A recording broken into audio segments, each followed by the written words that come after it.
So Facts for Life is really, really unique. I've been teaching for over 20 years and I've taught a lot of PSHE curriculums way back in the days when it started with circle time and so forth.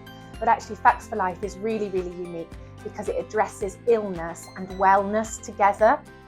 So it's very joined up thinking, and it encourages conversations in our pupils about illness and actually starts to destigmatise illness. And that's what I really like about Facts4Life. It is giving them a tool that they can use throughout their lives to interpret their symptoms and decide whether they need to get sort of extra help from medical professions or not. So it's an empowering educational sort of session for them, and something that actually isn't really delivered by anything else at the moment. So to have those discussions about illness and to give children the skills to understand how to keep themselves physically well and mentally well is really important. We've got a lot of diverse needs in our school. So to give the children the opportunity to explore what makes them the same and what makes them different is really powerful, and to share their experiences from their own families with illness and mental ill health and things like that. So that's really made it relevant to our school community. But as I said, I think it's relevant to all school communities. I think the really positive thing with the students was that they took, certainly in my class, took small groups away. So they did the homeostasis activity with the gym ball, and it just made children understand in very simple, practical terms. I think that's it, practical. Okay, the practical element was amazing. I know Jack mentioned the game about where you swap places in a circle and talked about different illnesses. So again, through a game, they're learning about illnesses, diseases. That's probably why my children mention diseases over and over again, because they were learning lots of that through playing a game. So they're actually learning without even realising. So, as a GP, I want to answer that by thinking about one specific aspect. We're seeing a massive rise in mental health problems in children and young people at the moment.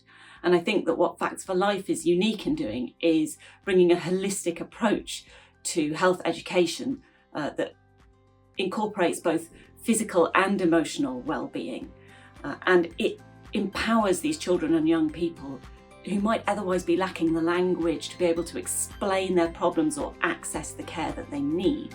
And I think that Facts4Life have a real potential here to be able to help those young people, and in turn that will help the health service and wider society.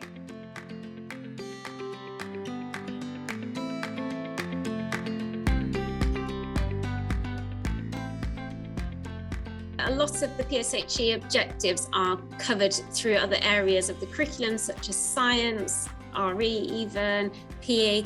But for us, there were key areas that were missing, and Facts4Life really meets these sort of key areas, particularly since statutory guidance came out on physical health and mental wellbeing. It really has made sure that we're hitting those objectives. I enjoy Facts4Life lessons because I really like learning about different subjects, about how important our health is. And I really appreciate having that opportunity to be able to do it at school as well. So we've noticed so many benefits. Our children are now more able to talk about illness and health and their own well-beings, and it's not an anonymous subject for them. So through the lessons that they've experienced from their teachers, they've actually started to open up about how they're feeling more, not just about their emotional well-being, but about physical things that they've experienced. It really normalises illness. So where, there was fear and anxiety around COVID and the pandemic, it really normalised to the children and to staff that it's okay to get ill and you will get better for the large part, and to open up those discussions. So it kind of has come into its own even more since the pandemic. We also like the fact that it really gives responsibility to the children to manage their own health and well-being, but it also equips them with the tools to do this. It can help yourself as well as other people by learning this with your mental health, and what to do to keep yourself healthy and how to do it. We know it's helping as we hear children talking openly with us as well as their families and their peers. They're talking about their thoughts and their feelings and things that matter to them. Facts4Life has helped them believe that their voice matters.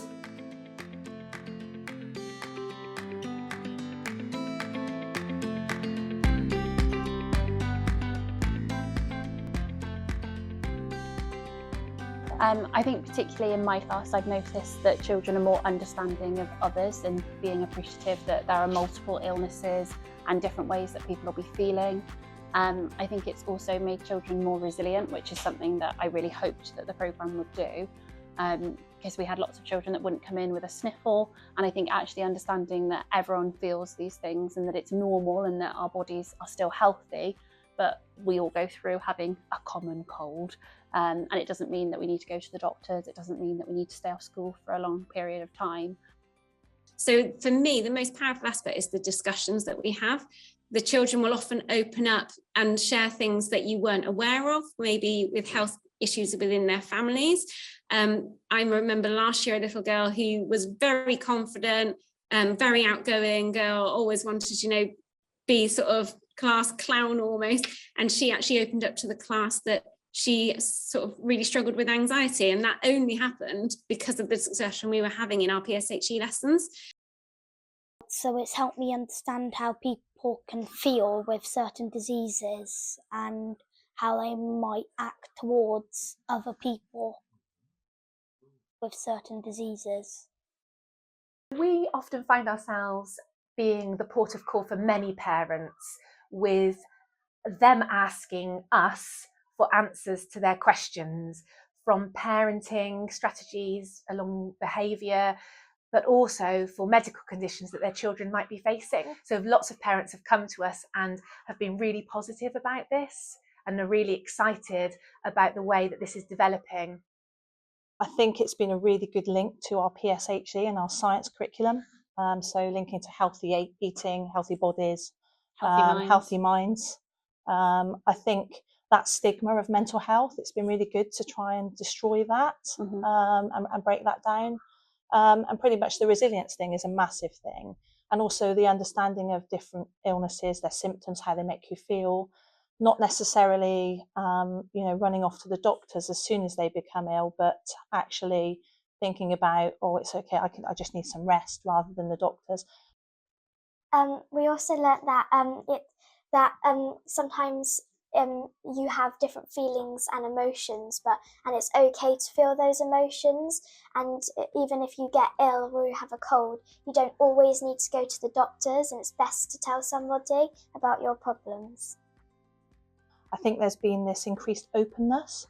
So from a sort of safeguarding point of view, if a child particularly feels a certain way or there are warning signs, it's sort of helped us as staff from a safeguarding point of view, I think, as definitely. well. I think for us as well, we pupil conferenced our children last year, and we found that they all across the whole school talk about how to keep themselves healthy, how to keep themselves well, both physically and mentally. They knew the importance of lots of different aspects, not just diet and exercise, but also sleep and relationships and hygiene. So all of those factors were really evident when we pupil conference, and that was clear across the whole school. So we really feel there's now a shared awareness of health and well-being across the whole school community. From an understanding point of view, if it's just a sniffle, still coming to school. I think a general education piece really for all the children. And I think they are now able to say to their families, oh, I'm okay, I can go to school, it's just a cold. My kids have experienced the Facts4Life programme in school, and as a GP I've worked with children who've been through the Facts4Life programme in their schools, and I've seen the benefit that it's brought both personally and professionally. So yes, I'd really like to see the Facts4Life programme rolled out more widely.